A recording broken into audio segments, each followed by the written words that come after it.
you keep the balance even through the shoulders, so we're not leaning off to one side. Can you lean off to one side, Al? This is what tends to happen, and the hips tend to twist a little bit. So really try and keep the hips nice and square, just like Al was, and the hips, shoulders nice and square. And when you're ready, step the right leg through in between the hands. Now, if you have to, some of you won't be able to get that lovely sweep through like Eleanor just did. If I demonstrate, you might sort of get the leg here and then you have to kind of walk it forward a little bit, and that's totally fine. But what is important, that you get the knee in line with the ankle, that the knee's not over the ankle, otherwise you can risk damaging your knee. Okay, and we're going to reach up now to Warrior One. So reach the hands up towards the sky. Fantastic. And so you can see here, Eleanor's got her palms facing one another, and Al's got his palms or hands shoulder width apart. So either version's fine. If you can't bring the hands together and keep the arms straight, then you need to bring the palms shoulder width apart. So again, check in with your throat and make sure it's nice and soft. And the breath is long, smooth and even. And try and make sure that the back leg is nice and straight. And then exhale down, hands all the way down. Good. And stepping back to downward facing dog. Good. Take a couple of breaths here.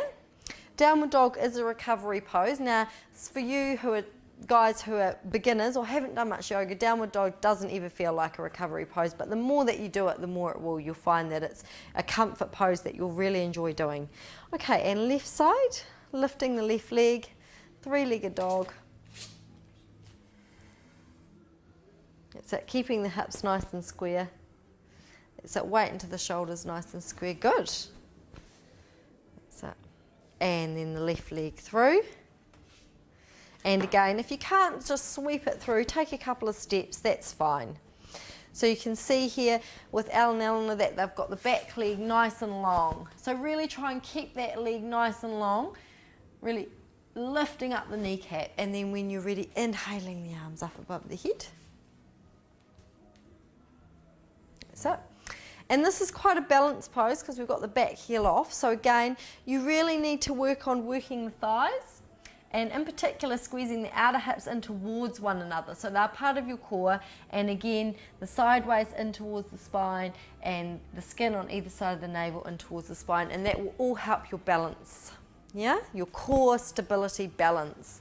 So that's the best way to build core stability, is by practicing balancing poses where they naturally have to engage.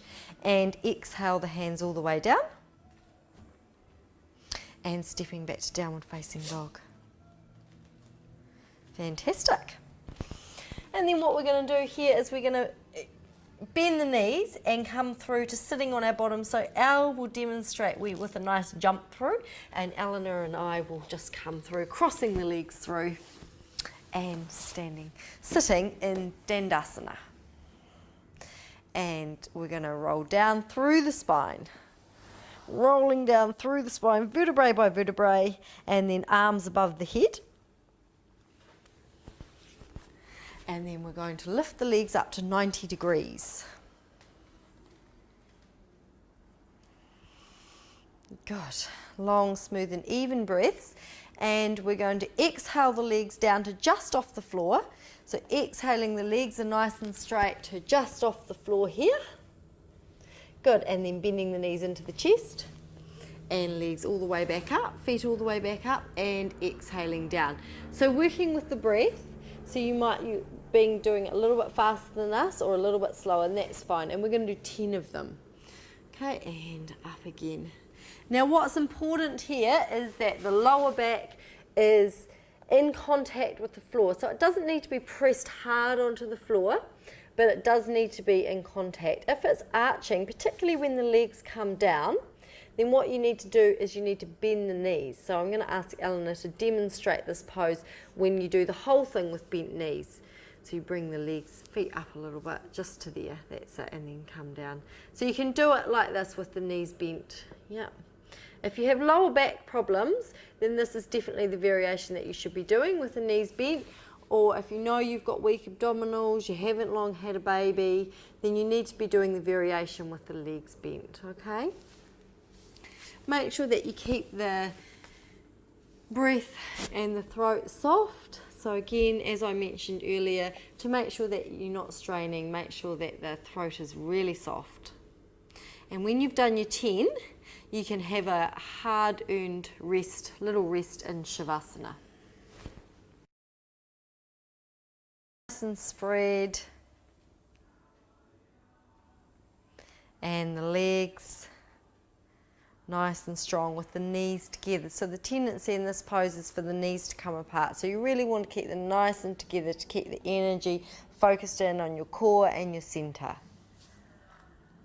So after your last one, bringing the arms down and having a rest in Shavasana like we started at the beginning. So the legs are wide, the hands and arms are a little bit away from the body, and the palms are up towards the sky.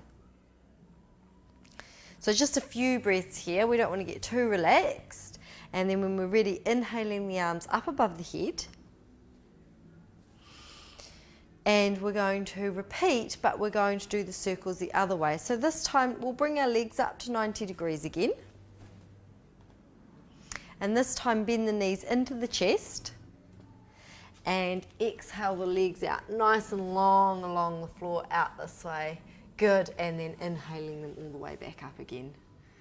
And down, and exhaling. Good, and then back up. That's it.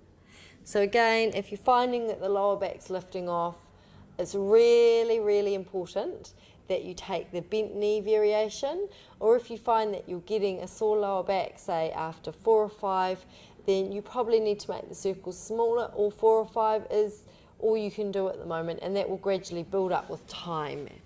So as you practice these, the strength will build up and you'll be able to do more, and the legs will be able to become straighter. So you can see with Eleanor, their arms are nice and straight above their head, and the palms are facing one another.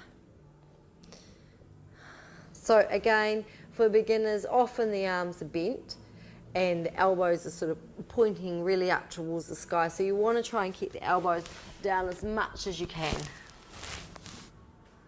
And keep the neck soft, and the face soft, and the breath soft. So what are we up to, guys? 8. So we've got 2 more to go. And then Shavasana again. Well done.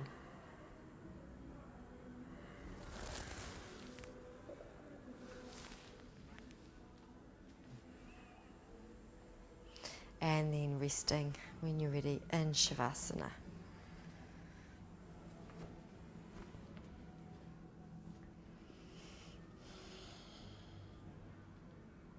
So then there's also the opposite is true. If you've been practicing this DVD for a little while and you're feeling that your core is getting really strong, you can do as many of these as you want to. You can do 20 circles each way to really build up that core strength.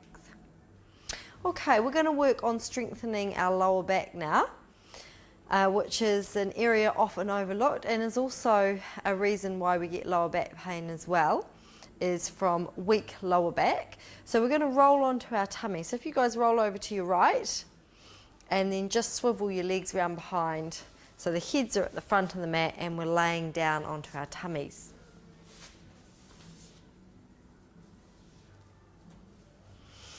Okay, and we're going to start off with Bhujangasana, which is Cobra pose. And we're going to bring the hands underneath the shoulders. So both hands underneath the shoulders. Good. And again, just like we did in plank, the shoulders are down towards the sacrum, and the sacrum and tailbone are down towards the heels. So even when you're laying here on the floor, the tailbone and sacrum need to be long and the core muscles will be engaging. And all back bending and all back strengthening exercises, it's really important that the core muscles are working. Okay, and we're going to inhale and we're going to lift the head off and lift the hands off as well. So don't use the hands to lift you up, have the hands lifted off. That's it, like Al here. So Eleanor's using the hands a bit, that's fine, just stay there, Eleanor. Good. And Al's strengthening his back with lifting our hands off. Keep the throat soft. So as you can see, Al hasn't been able to lift as high as Eleanor, but that's fine. That will come. And down we go. And with the hands underneath the shoulders, push back to Adho Mukha Virasana, forward hero pose.